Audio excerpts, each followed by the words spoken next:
Hiya folks, and welcome back to Fishing with Den. Well, I'm hoping today's going to be a good day.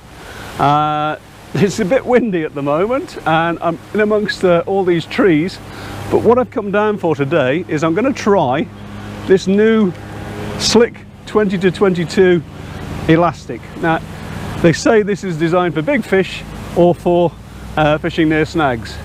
Well, I don't know how big the fish are actually going to go in here, probably up to maybe 8-9 pounds or so, maybe bigger, I don't know. But if you look out there, we've got the proverbial snag pit. And I'm going to be fishing just on the edge of those reeds there, which is about 9 meters out. Now, all around me, I've got trees and bushes and whatever, so I'm very limited in what I can maneuver with the pole. But the idea is to see how well this really strong Slik Elastic works. You may remember some months ago I did a video in open water on the yellow Slik Elastic, which is the 14-16 size. This obviously is a lot stronger, and obviously again I'm going to be having fish going in all those reeds there. The idea is to make sure I get them out. So I've got 0.25 main line and I've used Guru drag line for this. That stuff, or this stuff, is really abrasion resistant, really strong line, and although it says 6 pounds, it probably breaks it more like 8. Further down on the hook length, I've got, I think this is 8 pounds X-Age line, which is sort of 0.24. I could have just gone all but straight through, but what I've done is I've tied it, you won't be able to see this, but I've tied it to this hook, which is an eyed B911. And the reason I've got the eyed one on is that by the time you're using 0.25 line, if you do it on a spade end hook, I've actually had it in the past where the loops have pulled over it, so making absolutely sure with this. Depth is something like 3 feet, something like that. And I've actually been fishing for a while and I've just come out with a fish, and again it took me in the reeds, and that's taken my strong bulk back to being a bulk. So I'll just pull that back down again and we'll get on with doing a bit of fishing, I think. I'm using 2 pieces of sweet corn on this size 12 hook, and I've got a back shot on, by the way, between the float and the rod tip. It's a number 6 because of this wind. And as I say, I've actually had 1 or 2 fish. I wanted to make sure I was going to catch something before I did the video today, but I'm fishing fairly close to those reeds over there. And if I can find my glasses so I can see what I'm doing. There we go. There's a bit of a tow at the moment. It's actually pulling the float out of position at times, certainly pulling it down a little bit too. Feed wise, I'm literally just grabbing a pinch of corn and putting it in reasonably often, not every sort of minute or so, but you know, just keeping the fish interested. Anyway, let's get on with this and see what we can do.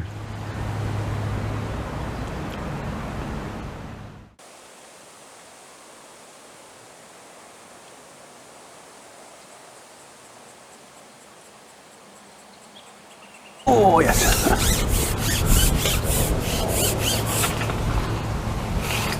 Trees behind me.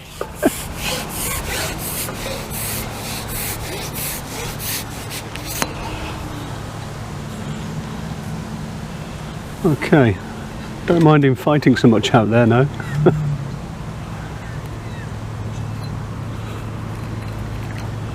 Yeah, he's not a huge fish, but nice enough for the first one. And my landing net, I've only got 2 sections on because of the trees behind me. I can't actually put the 3rd section on. There we go. Well, good start.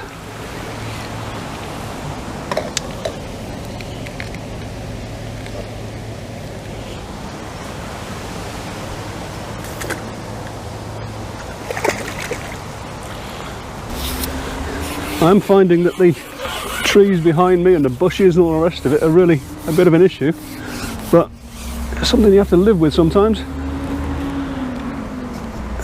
Now, I should actually be fishing this holding the pole in the usual way, but arthritis after being building that boat is actually playing up quite badly, so I'm just gonna have to live with this, I think.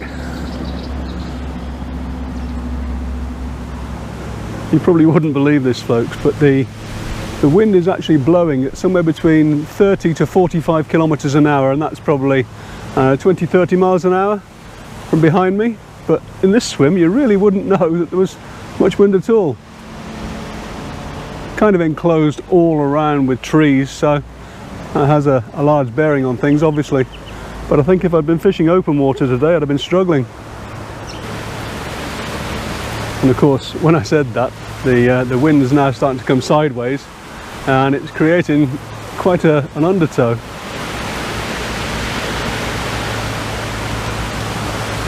Still, it's just one of those things when you're fishing, isn't it? It's just nice to be out on the bank.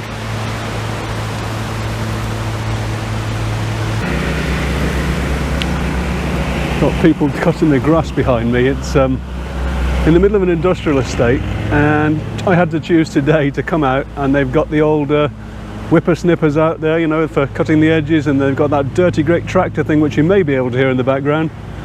That's been going for the last half an hour or so, so I've kind of stopped fishing for a while just to, so I could, oh, there we go, and ship back quick. And he's heading up there, and he's in there. Get out. Get out. Come on. Still feel him on. A fair bit of pressure. You see the reeds moving. Can't actually move the pole from behind because it's stuck on a tree. I told you this was a parrot cage swim, didn't I?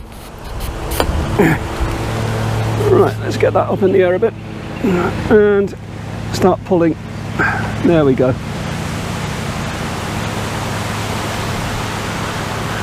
Okay. Woof. Well, that worked, didn't it? Whoops. Well, quite pleased with this new slick.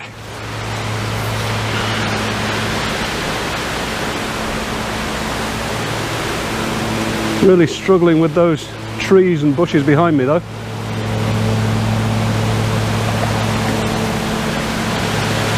Come on, fish. Get out of there.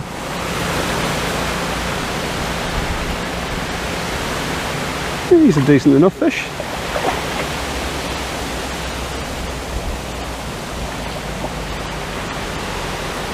Come on. There we go. That'll do. That's actually quite a nice fish.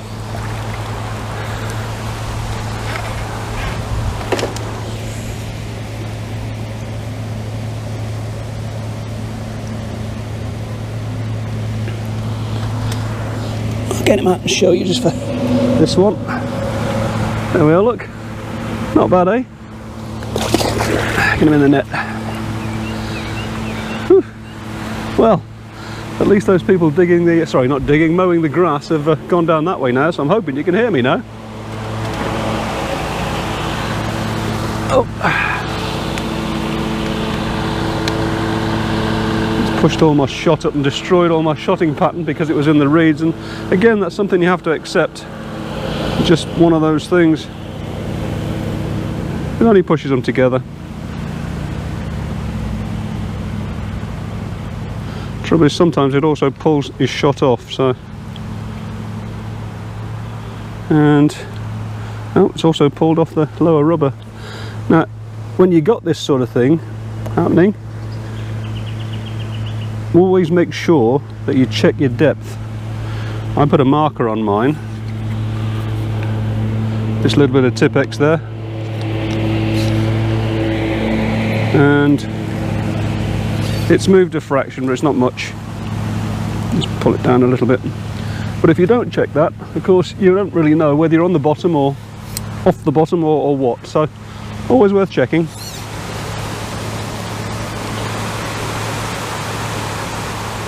I've gone to 2 pieces of sweet corn.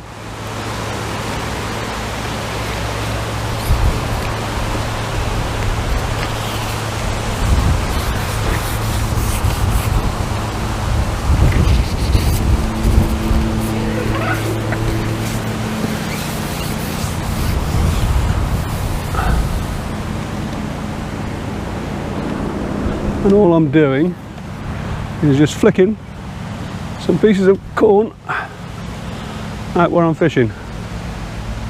Just a few bits here and there.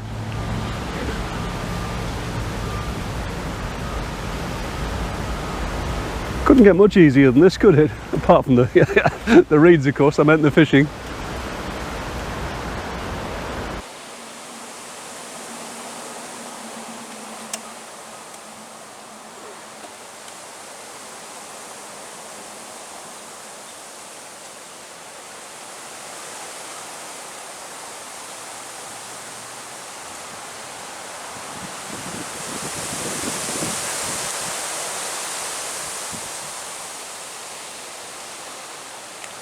GoPro, start recording.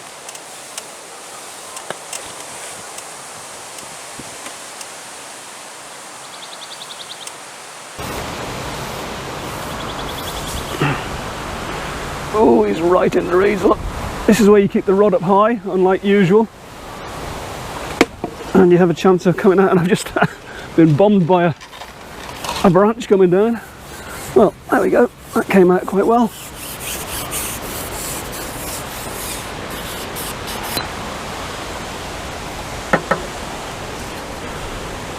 Pretty eventful day all round so far.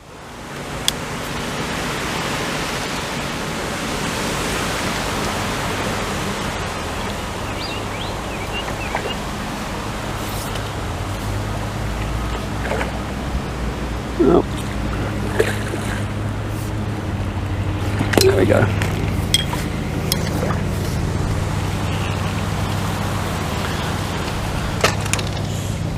Nice enough fish.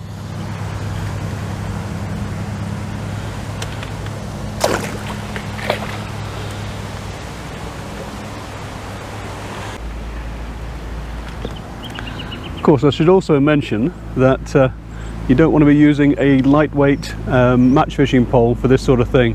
I'm using the Daiwa Yankum Bank. This is the 13 meter version, and it's plenty strong enough for this. Other than this, you might want to consider using a margin pole. This is the only pole I have, unfortunately, so this is what I'm using.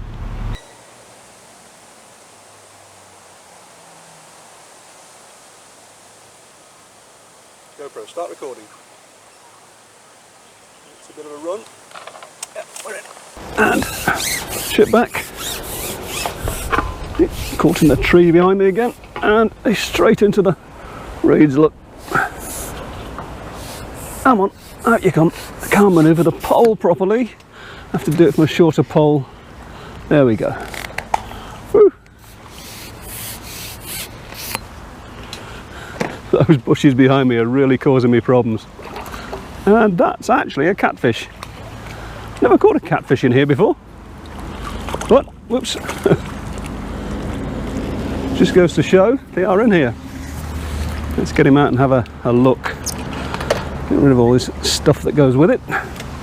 And you've got to be careful of catfish. They do have spines, and they have been known to go through people's fingers. So I've actually got my palm against the spine there, and the other ones are in the sides, look. But that's not a bad catfish. Wasn't expecting that today. Whew. You are going to get all sorts of bits and pieces of rubbish on your line, so make sure you just clean it off before you go back in again. There we go. And the reason I'm using the size 12 hook, it's a strong hook. It's not an animal hook, but if I'm honest, I've got so much confidence in these B911s, in either eyed or spade end, that I'm perfectly happy to use them for this kind of thing. Other people, if you want to go for heavier hooks, please feel free to do so.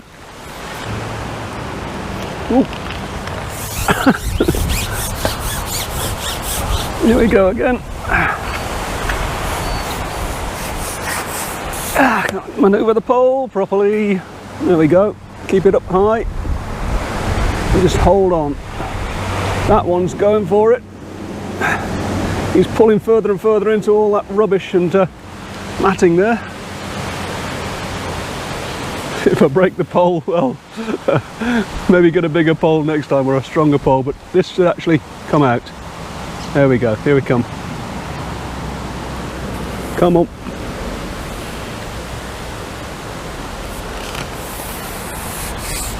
Okay, so we can do about getting some, I'll do it back. There we go.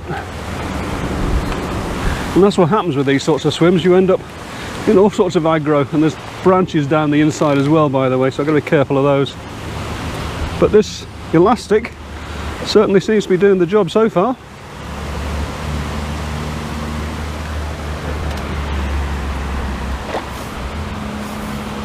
Right. Come on, fish. I was just about to reach down and throw some more bait in when this went under. Come on.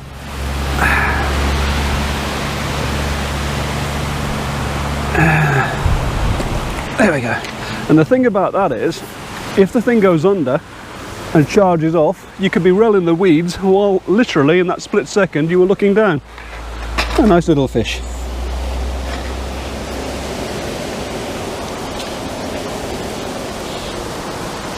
There we are, look. Not bad at all, eh? Not bad at all.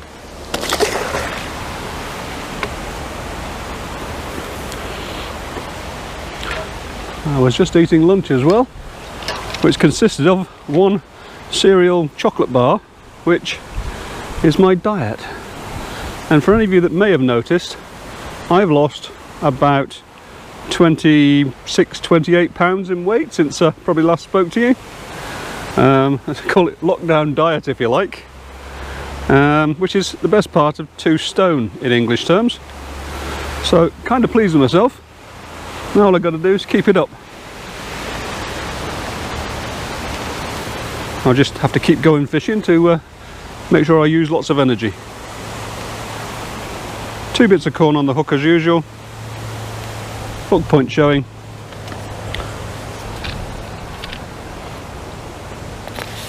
And back out we go. A few more bits of bait. I could have potted it in, but to be honest, it's just as easy to throw bait when you're doing this sort of thing today. I was just trying to pick my cup up to have a cup of tea. There's why you have to hold your pole up in the air, straight through the reeds. Look, probably about 3 or 4 meters of reeds, and that one's off to the races. Come on, out of the way.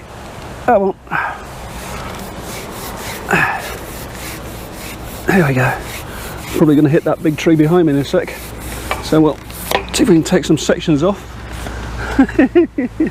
Good fun this, isn't it? Right. I'd have to say this 20 to 22 elastic's doing quite well.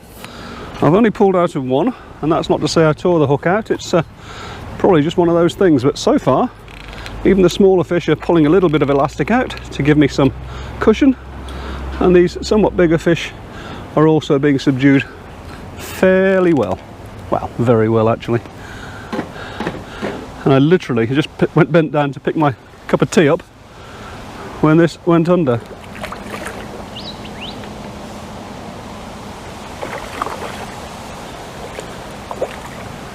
Come on, fish.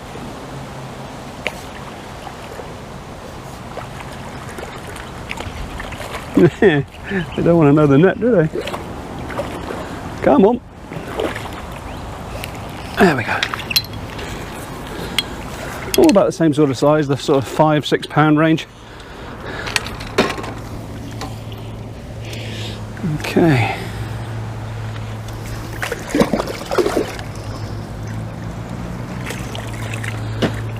And we need to just check the shot again. That's just moved. And again, we're all bulked up down here. I think I may have lost a shot as well. Oh no, I think it's moved up to there. Okay. Let's check depth again, because that really did go right to left through those reeds.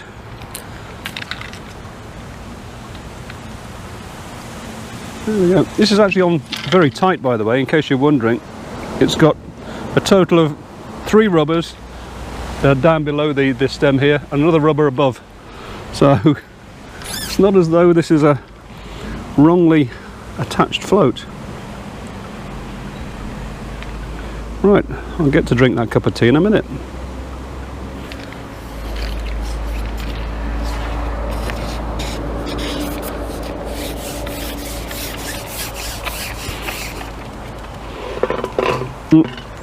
Stuck in the tree.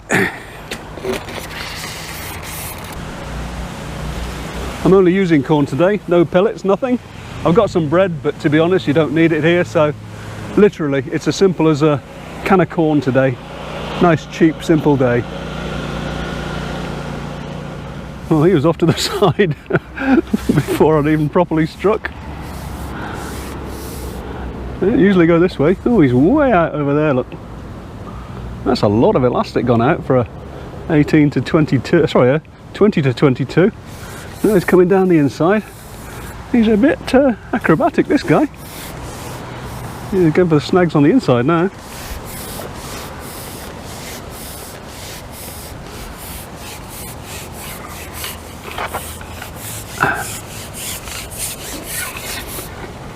Stuck in a tree behind me again.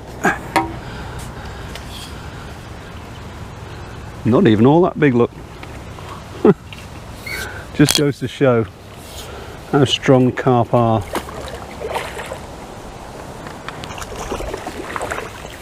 There we go. Well, we're having a few now, aren't we?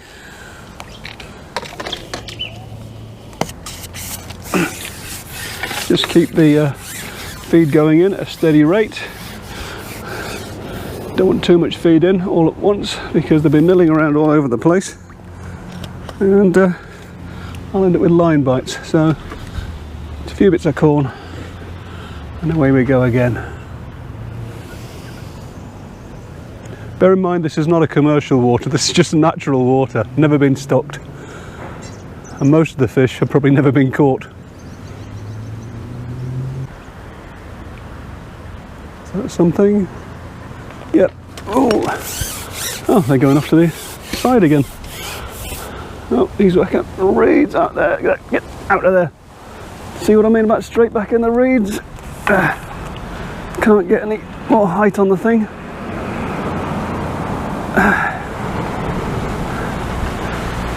Just keep the thing up in the air and out they come. I could manoeuvre the pole, and that would be helpful. Whew.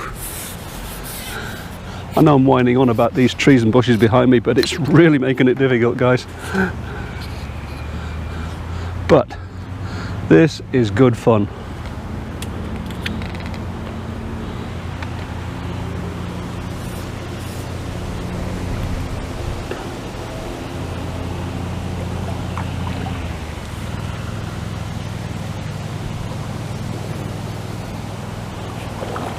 Come on, fish. It does seem to coat very well, I'd have to say, this slick. I was a bit dubious at first because I thought I'd get too much stretch out of the thing, and also I was a bit concerned that with the strength of this elastic would I pull it out of their mouths, but so far so good.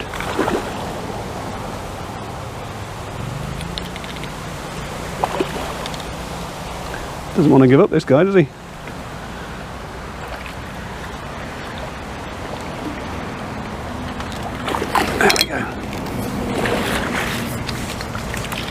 He's a decent fish. Oh yeah.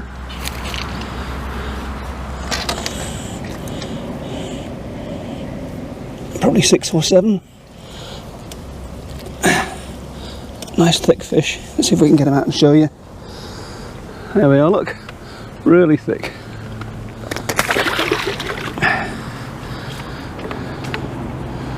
Right, keep the bait going in. If I get through a tin of sweet corn today, that's all it'll be. So, as I say, cheap day out. Oh, bit of a bob there. And we're in. Right, and he's off around there, look. Let's get the thing up high. Whoa, he's way around the back, this guy. Going for it. Ooh. This is why you've got to keep the rod up high, look, or the pole up high rather. Just steer him out, or not.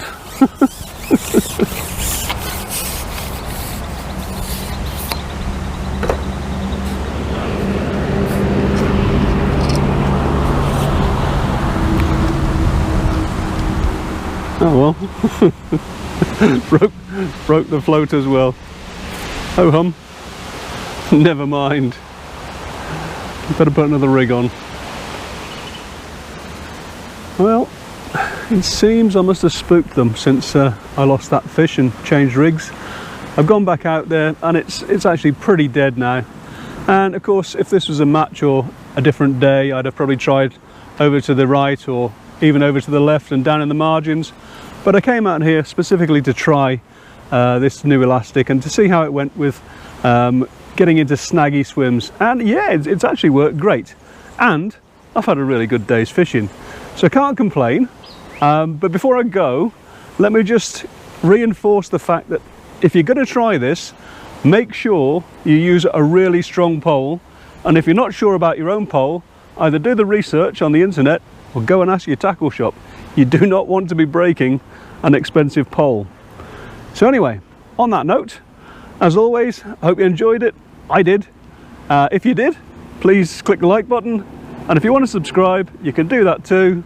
And until the next time, bye for now.